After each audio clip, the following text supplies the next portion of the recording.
I can't believe it's already been more than a year since I opened an Etsy store to sell shirts as a sort of experiment to see if I can make $10,000 a month. And today I'm going into my shop to share my journey over the course of my first year with honest numbers and the things that I've learned from this whole ordeal, especially if you're interested in selling shirts or print on demand products on Etsy as well. And I'm sure some of you might also be curious, does selling print on demand products actually make passive income?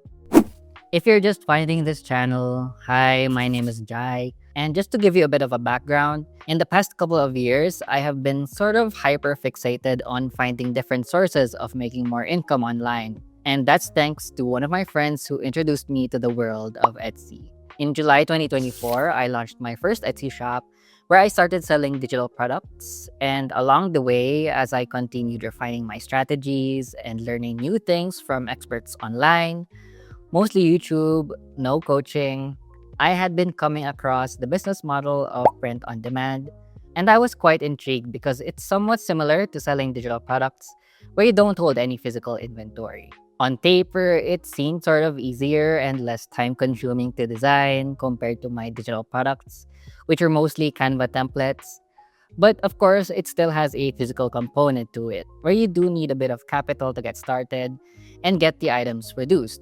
But the good thing is you don't have to pay unless someone orders. It did come with some added financial risk, but I was feeling a bit adventurous. And I thought, sure, I still have a bit of time in the day to pursue this. And so in January 2025, I opened my second Etsy store where I decided to sell t-shirts for pet owners. To handle the production aspect, I chose Printify as my printing partner because after a lot of research and testing out other platforms, Printify had some of the lowest base costs, not just for shirts, but also other print-on-demand products like mugs, candles, and blankets, just in case I wanted to venture into other product types down the line. This meant better profit margins for me. Plus, the platform is also super easy to navigate in terms of syncing with my Etsy shop, designing products, and getting those products listed on Etsy.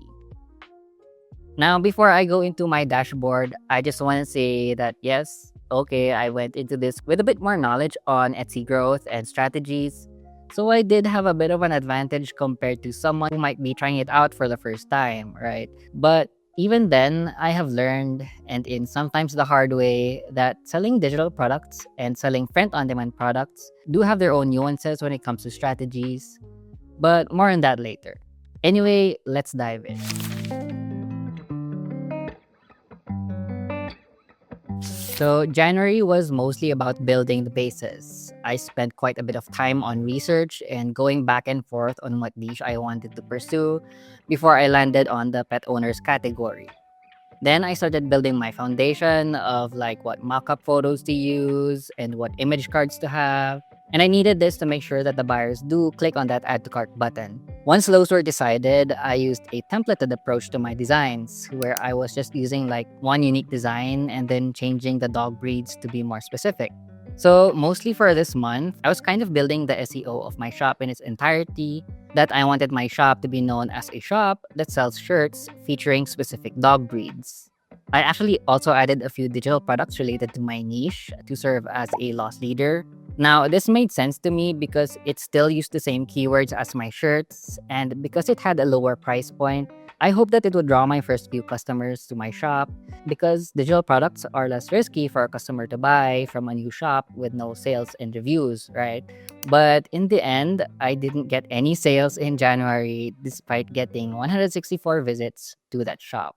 Now in February, I was still listing, still churning out designs, and actually started getting my first few sales. But they were more of the digital product, and that's because I actually started running ads on those digital products. Yes, I know the ads or no ads debate continues to rage on, but I was getting kind of anxious because I was going on almost a month with no sales. And so I threw caution into the wind and decided to start advertising my loss leaders to get my first few sales and hopefully a 5-star review.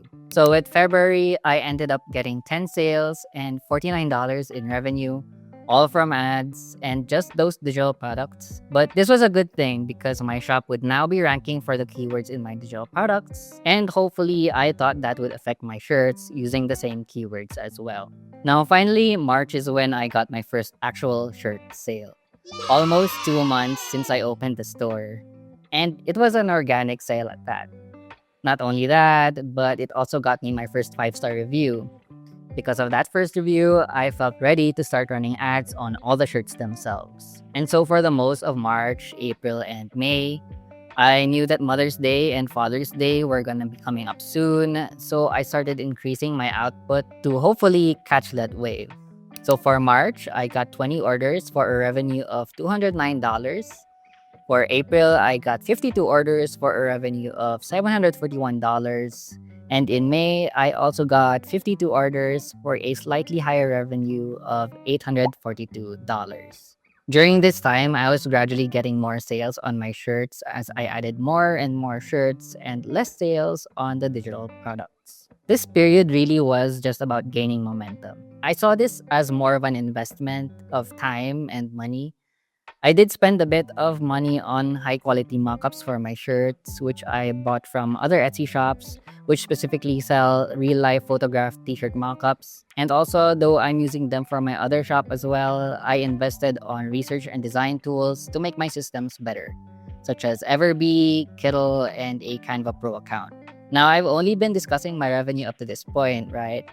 Because here's the thing, for the first 5 months, I haven't actually been profitable yet. Any money I make actually goes back into ads and those other investments like the tools and such. It wasn't until June when I had finally kind of finished paying my debts or capital from the first few months. And the profit that I was now earning was now money that I could actually take home. I also stopped relying on ads so much. I slowed down and went lower budget on them. I even turned them off at some point. Because of the momentum that my shirts gained from being advertised, they were now gaining traction organically. So on June, I got 28 orders and $579 in revenue, which is definitely lower than my previous months when I was heavily advertising. But I was okay with this because I actually got to start keeping more of the money that I made. I'll be doing a total tally of the actual profits later on. July and August were kind of uneventful. I slowed down a lot with my posting of listings, and that's because I shifted focus into my other shop. I had just reached 1 year on that other shop, and I actually decided to start introducing print on demand products in that shop as well, but not t shirts. With the new lessons that I've learned from this shop, I was able to apply those strategies into the first shop with much more clarity. So on July, despite not having really posted anything, I got 35 orders for a revenue of $715. And on August, I got 24 orders for a revenue of $529.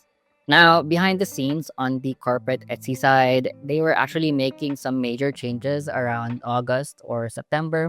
They started rolling out new features, most notably the one where they started advising sellers to start using shorter titles, and this caused a bit of panic. There definitely was a divide between sellers who said that shorter titles helped their shop, while other sales tanked by doing so. I did a bit of testing on this myself by duplicating my listings, one copy with short titles and another with long titles. And still, the results are up in the air. Some do better than the others. And for those listings that were already performing well, I didn't change a thing. And this testing actually did help my shop. So in September, I got 39 orders for a revenue of $993, which is almost twice as much as the previous month. September was also the time to start listing aggressively again because Q4 was coming up, and you know what they say about Q4. It's a time where shoppers start buying more, especially with multiple major holidays coming up like Thanksgiving, Halloween, and of course, Christmas. So for October, I pushed for more seasonal listings. And though I didn't get as many sales as September, I was hopeful that it would pick up on November and December. I ended October with 26 orders and $714 in revenue. Then for November and December, I really started to see the fruits of my labor pay off because for these months, I haven't listed anything at all. My mind was already on vacation mode for these months, but almost 400 listings later, my shop was kind of running itself. And on November, I got 56 orders for a revenue of $1,214. And on December, I got 75 orders for a revenue of $1,968. I was actually in Japan in December, and so every night before heading to sleep, I would be fulfilling orders in the hotel room, even though I was tired for the day. It had to be done, but I was also still grateful to still be able to get more orders from the shop and my other one. Before I go into my totals, let's just jump into my ads dashboard real quick.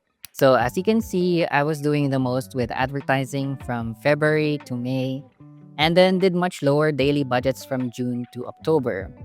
I even turned them off on November and December because I knew that the cost per click was going to be crazy during these periods. From my ads for the whole year, I got 101 orders. I spent $931 and got back $1,481. So this was a ROAS or return of ad spend of 1.59, which is actually really bad considering I need at least a 4 to break even at a 25% profit margin. This is why I ended up relying on them less towards the second half of the year. Now, for the whole year of 2025, it says here on my stats page that I got a total of 12,000 visits to my shop and with a conversion rate of 3.5%, which I think isn't bad for being in a competitive space. That got me a total of 416 orders and a revenue of $8,557. But if we go to my accounts page, it's a bit of a different story. Etsy shows here that I was able to make a total of 606,000 pesos. This would be my true revenue. And in US dollars, that's about $10,000, at least by today's conversion rate. On Etsy fees, I spent 102,000 pesos or about $1,700. And on marketing, about $900 was spent, leaving me with a gross profit of 448,000 or about 7,500 US dollars. Of course, we still have to deduct our shirt costs. Now, to be perfectly honest, I actually accidentally deleted my spreadsheets where I was keeping track of all my printify costs. Big mistake. Big. Huge. So I'm just gonna give a very conservative estimate from the items with my lowest profit margin, which are the t-shirts that are small and medium. They are actually priced at a 25% profit margin. So just to give a safe low-end estimate, I got to keep at least 120,000 pesos or about $2,000 from this entire year. Okay, I know what you're thinking. That's not a lot of money for all the time and effort. Well, to be completely honest, it seems like I put in a lot of effort, but in reality, I was only spending 5 to 7 hours on the shop per week, and not even every week.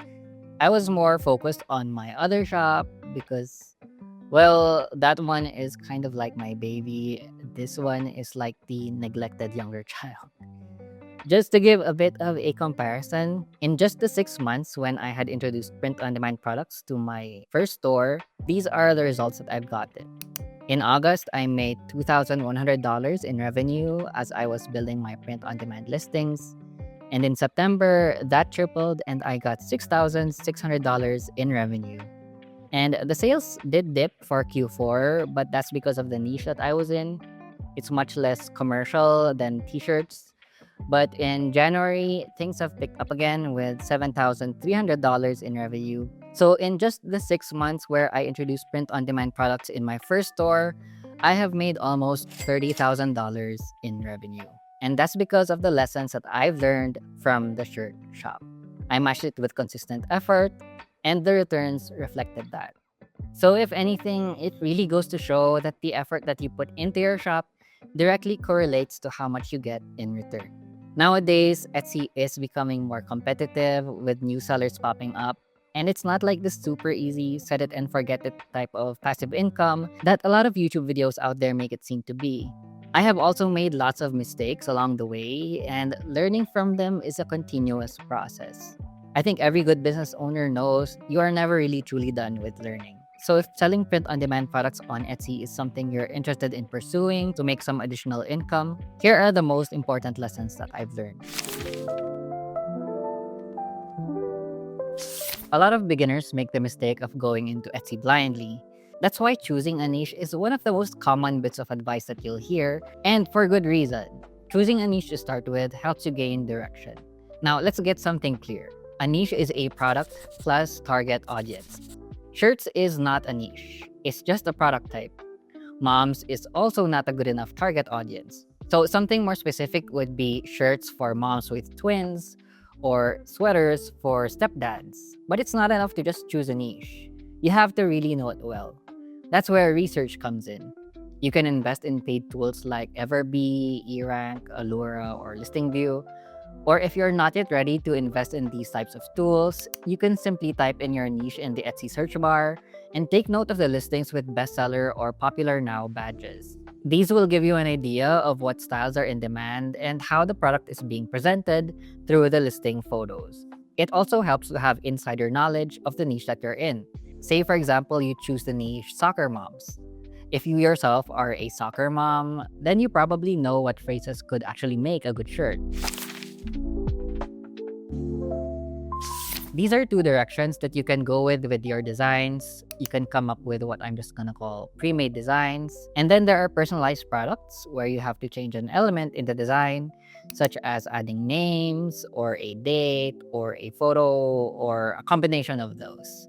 Both have a space in the marketplace, and honestly, I don't think that one is better than the other, but they do have some trade-offs.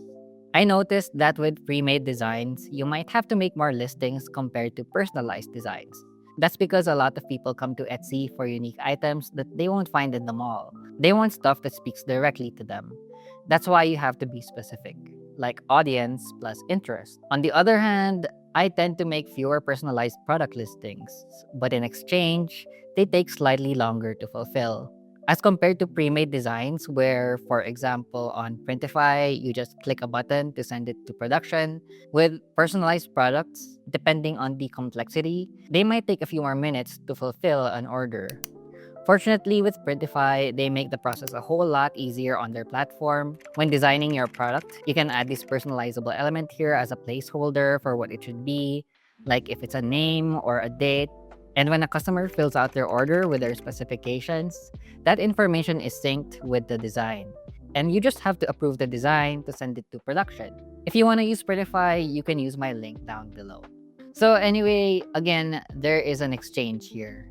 With pre-made designs, you may need to make more listings.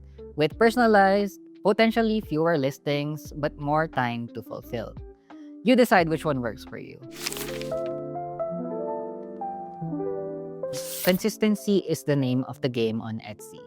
It's better to post one listing a day than to drop 20 all at once and then disappear for 2 weeks. Etsy likes active shops, and more importantly, consistency gives you more data to learn from. But don't just list for the sake of listing. Every listing should have a purpose. Maybe you're testing a new niche, maybe you're trying a different design style, or maybe you're improving your thumbnails. When I was starting, I thought that more listings automatically means more sales. That's not always true. If your listings aren't improving, you're just scaling mediocrity. So instead, treat each batch of listings like an experiment. Change one thing at a time, like maybe your font, your mockups, maybe it's your keywords. Then pay attention to what gets clicks and what gets views and what doesn't. Over time, your design skills improve, your eye gets better, writing for SEO becomes almost second nature, and your listings start to actually convert and not just exist. If you find a niche with high demand and low competition, yeah, that's great. But let's be real. Most of the time, the niches that you actually want are already crowded. But that's not necessarily a bad thing. High competition usually means there's money there. People are buying. The problem is when you go into that space and then just copy what's already there. Then you disappear. So the goal isn't to avoid competition, it's to stand out inside of it. That could mean better design, not just different, but actually better, like with more exciting typography, better layout, and high quality art. It could also mean better mockups. A lot of sellers are still using the same overused mockups or mockups that are so obviously AI, which is a turnoff for many buyers. If yours instantly looks more premium or feel more real, you already have an advantage. It could also mean better positioning, like same niche, but slightly different angle. For example, instead of just golden retriever mom, maybe try golden retriever mom who also happens to be into soccer, or something more specific like that. And lastly, it could also mean just having better listings overall by having cleaner product titles, stronger keywords, and photos that actually explain the product. Most sellers don't do this well, so if you do, you can get ahead. People think that running ads is the solution to low sales, and at some point, I thought that as well. But there's a bit of a misunderstanding here. Ads just amplify what's already there, so if your listings are weak, ads will just help it fail faster. Usually, the real issues are things like your listing photos not being clear, your titles and tags not matching what people are searching, your shop not building enough trust, or maybe your designs are just not that compelling yet. So before you think about even running ads, focus on your foundation. Get organic sales and reviews first, even if it's just a few. That's a sign that your product actually works. Once you have listings that are already converting, then maybe ads can help you scale those. But jumping into ads too early is basically paying to test things that you could have tested for free organically.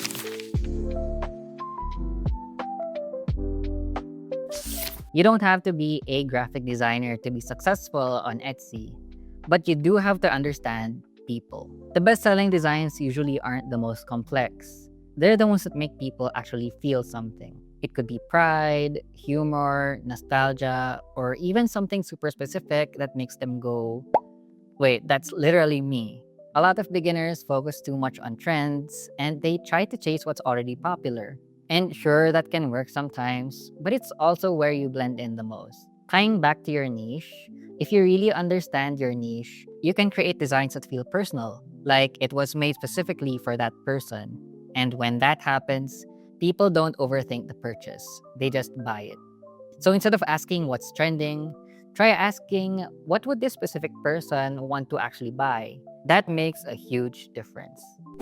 Anyway, if you're planning on opening an Etsy store to sell print-on-demand products like shirts or tumblers or even lampshades, or if you've already started, I hope you found this helpful. I make these types of videos not to brag at all, but to kind of draw the curtain back a bit on what it actually takes to be an Etsy seller right now. And maybe hopefully along the way, inspire people who are in the same boat that I'm in. To be completely honest, right now this shop is in a bit of a hiatus. It's not on vacation mode, to be clear, but it's still running in the background, and yes, it gets a few sales here and there, but I've been so focused on my other shop that I've kind of neglected this one. In fact, this video is coming out a bit late because it's almost now 4 months since that shop turned a year old. Now I haven't given up on it, but I do want to revive it somehow with a new direction. When that will be and what, well, I don't know yet, but I'll keep you updated. So subscribe if that's your jam, and give this video a like, and I'll see you in the next one.